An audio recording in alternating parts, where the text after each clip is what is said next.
Good day to Tuan Mat Zaki bin Muhammad Hassan. I am Tan Jun Ai, representing my group assignment to do the presentation for ARS 4083, current issue in retail industry. So my group members consist of Mr. Lim Teck Chai, A18B006EP, and myself, Ms. Tan Jun Ai, A18B0005EP. Number 1. Compare consumer purchasing patterns before and after the COVID-19 pandemic and explain why. The COVID-19 pandemic has fundamentally changed the world as we know it. People are living differently, buying differently, and in many ways think differently.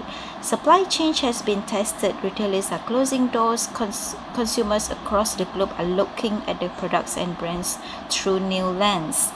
The virus is reshaping the consumer goods industry in real time, rapidly accelerating long-term underlying trends in the space of mere weeks. Our research indicates that new habits formed now will endure beyond this crisis, permanently changing what we value, how and where we shop, and how we live and work. Even as this crisis continues to evolve, by exploring the changes that are happening now, we can consider what consumer goods businesses should do today to prepare for what's next. Consumers are deeply concerned about the impact of COVID-19, both from health and economic perspective. People are responding in a variety of ways and have differing attitudes, behavior, and purchasing habits. People across the globe are afraid as they strive to adapt to new normal. Fear is running high as individuals contemplate this crisis means for them, but more significantly, what it means for the families and friends and society at large. So, social impact. The COVID-19 outbreaks has slowed and paced and changed daily life for many customers, and this is having a profound impact on the way we view personal hygiene, health, and how we engage with our communities, friends, and family.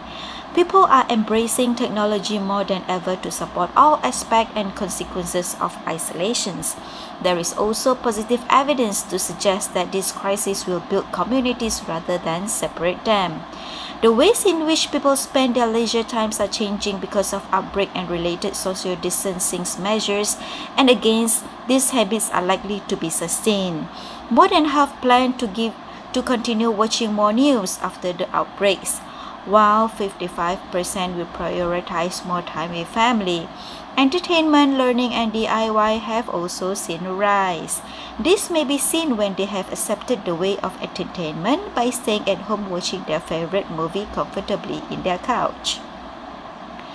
A new virtual workforce. People are working from home as business close doors and encourage remote from work.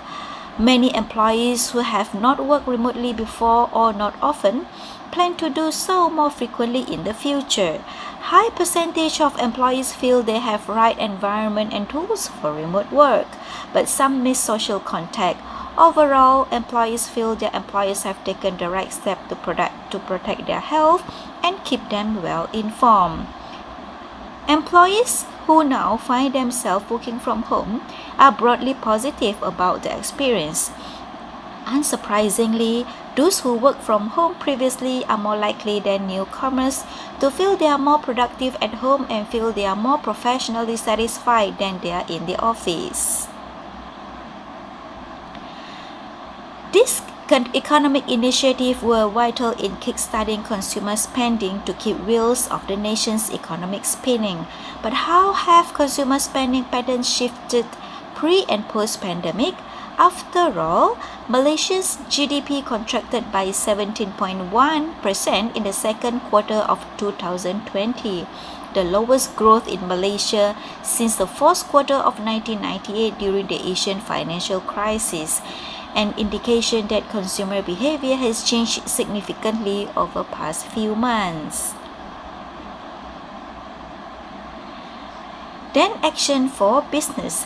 We are living in an experience economy, one where consumers want to always be connected, to have option in the current climate of reduced spending, ease of usage, and an interactive experience. It has never been more important to earn your customers' trust, which includes creating an environment where they feel safe to shop, having the items they need in stock, and providing a consistent level of service. Digital engagement is the way forward. The pandemic has reinforced the already growing trend of online shopping. It has encouraged experimentation, coaxing consumers to explore different ways to access products and services. Furthermore, e-commerce in Malaysia has continued to grow in the first few months of 2020 with over 149% surge in online sales according to Commerce Asia. One of the region's main online retail players, Shopee, pulled in an average of over 27 million visits to their platform per month in the first quarter of 2020. In the first few months of the pandemic, it saw a significant shift from people spending money on the things they want to essential items such as groceries and baby products. Shift in consumers' value proposition to prioritize care, well-being, and innovation. In a survey prior to the pandemic, almost half of the world's urban consumers indicated that they were making dietary changes, taking supplements, implementing plant-based food options, or restricting certain food groups in an effort to adopt a healthier lifestyle. After the outbreak, we found a huge renewed focus not only on diet but on the holistic concept of healthy living. Question 2. Relate changes in customers' buying pattern to retail business. Consumer behavior is always changing and evolving. However, the changes seen recently have altered the business world significantly. There has been an acceleration in the shift to online shopping, an increased need for omnichannel, and major changes in consumers' shopping habits, all brought on by the pandemic. Shift to shopping online, spending more time on leisure activities, value-based purchasing. The instability of job, fears, and stress brought on by COVID-19 and the people stocking essentials at home, there has also been more of focus on value-based purchasing. The pandemic has definitely changed consumers' behavior, priorities, and purchasing habits, which directly led to changes in the business world. And we can expect many of these changes to be permanent. So that's all from me. I'll pass the next session to my partner, Mr. Lim Tek Chai. Thank you. Good day, Encik Tuan Zaki. I am Lim. To continue the presentations. Okay. Number 3. What other strategy can be opted by the retailer to stay competitive in this new retail landscape, and what are the efficient formulas for retail to convince consumer to shop at a store? There are a lot of specific aspects of your retail business that must be addressed with a right tactic to boost sales and remain competitive in this new retail landscape. And below, we will view a strategy to consider adapting to convince the consumer to shop at their store. I create impressive store fronts. In the current situation of the pandemic, physically the store have taken back their important role. The growth of an e-commerce store have forced brick and mortar store to increase their experience. Appear customer have multiple options when they come to the buying the products, and force the retailer to stand out. It must offer a great experience, and although many businesses are fond of overlooking this important aspect of their retailing marketing, the only way to extract the pass-by to our online or the physical store is to optimize the design of our store fronts. For the bricks and the mortar store, we have to design the store fronts for better visibility with a custom design and adopt a minimum approach to the store fronts design that substantially extract customer to insist on the screening of them. Even for the e-commerce, store fronts include the social media platform and the website considerations like the website loading speed, website navigations, blog posts, and the others valuable content, mobile optimized user intent, face or the SEO visibility can serve as a pull or push merchandise to bring in the customer or chase them always. 2. Motivate our employee to better ways and compensation package. Our employee are our retail business brands ambassador, and we need to give them incentive in order to get the best result. When we compense our employee properly, we can create an exceptional expressions of our customer with a memorable experience. If we are able to hire and maintain the customer-oriented, long-term and committed employee, we will likely to increase our customer retention rate, reduce employee turnover, and increase profitability. Also, we will motivate our sales team with a compensation package. Then they will incentivities to work harder to increase sales. We can also encourage sharing of a new marketing and the customer relationship management activations with our staff, because they might be just have a better contextual understanding of our consumer and the potential customer because of their one of dealing with them. Number 3, provide adequate employee training. Substantive employee training can make the difference between us and our competitor. They expect from easy way to time recommended in ranging regular training section and at the conference to retain employees and keep up with the industry trend. If we neglect to train our employee, our company will be left beside. If a retail business that neglect the trainings, employee will eventually struggle to stay in the business.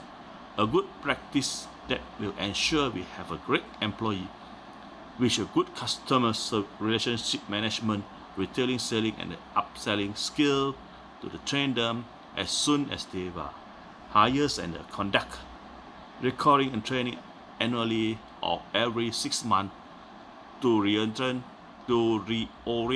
them based on new consumer brand. 4. Understand the market. To increase the sales, we need to do market research to get the in-depth retail market data relating to the sales performance, store portfolio, and the competitor analysis, as well as the keeping track of rapidly changing retails and consumer trend. 6. Engage our customer. Give our customer a reason to love us.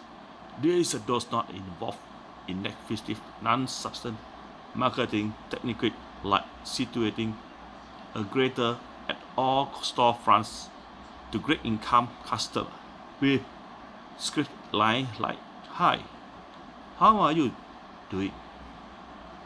The best way to make customer loyal into the be held to them, answer their question as trustfully as possible, relate from their perspective, and answer the product quickly from our own user experience or from real customer user experience. When our customer are leaving, thanks them for their purchase and invite them to return, leaving and a memorable experience with our customer. We should also solicit feedback from the customer, post question and answer online, engage our customer in our market, research and respond to customer positive and negative review. Additionally, we can offer discount and coupon for returning customer among many others engagement techniques. 6. Leverage social media capability. Almost all business retail are not have some from the consumer media present. However, we feel them have fully leveraged social media capability. We can invest in social media. 7. Smart remarketing.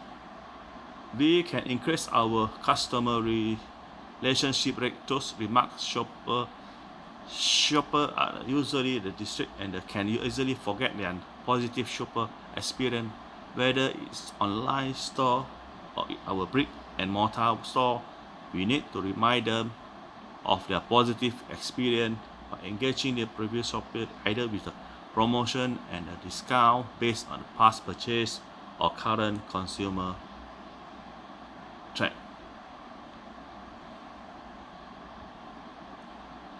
Number 8, tweak our pricing strategy. There are always change in product demand due to seasonal and the market charge, as well as the consumer trend and competitor actor. Thus, we need to stay on the top of the pricing game to keep our inventory moving. To do this, we must frequently charge retail price strategically in a way that accept customer while covering costs and bringing in a reasonable profit. Okay, that's all my presentation. Thank you.